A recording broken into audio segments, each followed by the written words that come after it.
In today's video, I'm going to teach you how to sort mails by date in Outlook. By the end, you'll know how to view messages from newest to oldest, or vice versa, and optionally group them into clear date sections for faster scanning. Start by opening the mail folder you want to work with. Most people use the inbox, but this works the same in sent items or any project folder. Sorting is folder specific, so make sure you're in the right folder. Give the message list a moment to load so everything is visible. Next, look for the sort control above your emails.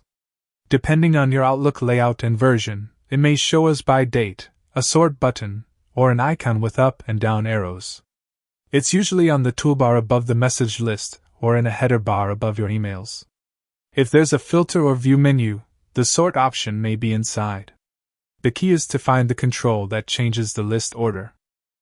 Click that control, choose Sort By, and select Date.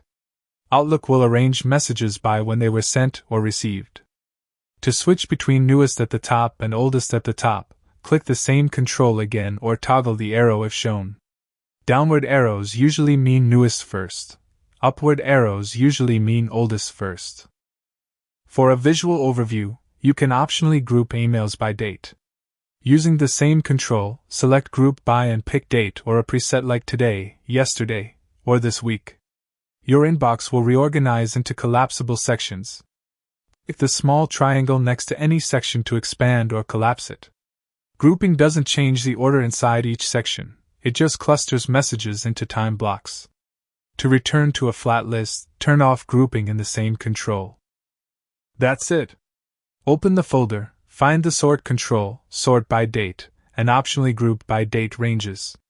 With these tools, your Outlook stays organized, and your most important messages are always where you expect them.